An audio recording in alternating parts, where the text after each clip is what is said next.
Here, on question 11, we'll start with the prompt like always, and it says, which choice describes data from the graph that supports their conclusion? And let's find out what their conclusion is. This will end up being the toughest question in this whole test, FYI. So, these researchers studied a forest site in which some sugar maple trees received fertilization with nitrogen to mimic the trend of nitrogen deposition in the soil. So, nitrogen naturally in nature goes into soil as fertilizer. And so they were doing that artificially to see how it works. They modeled the growth of the trees with and without the nitrogen fertilization under 3 different climate scenarios. And then here comes the big kicker, the most difficult part. Although they found that climate change would negatively affect growth, they concluded that the nitrogen deposition could more than offset that effect, provided that change is moderate rather than extreme. So there's a ton of stuff there. Let's take it apart. So climate change negatively affects growth. So let's write that out. Climate change is bad for growth. Okay. But they concluded that the nitrogen deposition would more than offset that effect. So the nitrogen, it extremely corrects the problem.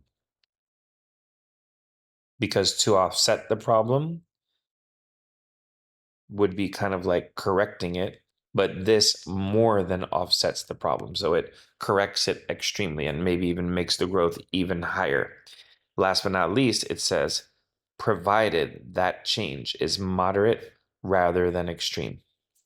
Now, one thing that makes this question really difficult is that all the answer choices, at least most of the answer choices, fit what the graph is actually saying. So we can't really do a lot of judging this according to which one does and doesn't match the graph.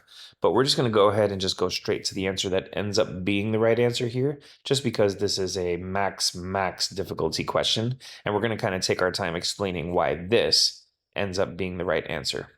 So D says growth with nitrogen under moderate change is exceeding growth without nitrogen under the current climate.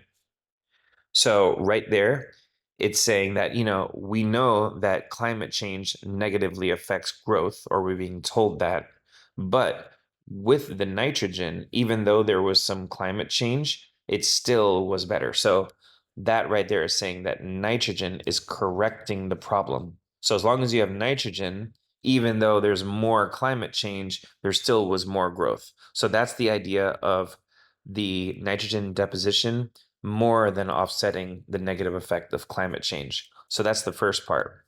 And then here's the second part. The latter exceeded growth with nitrogen under extreme change. So this is saying that even the one that kind of lost. So right here, we have 2 things.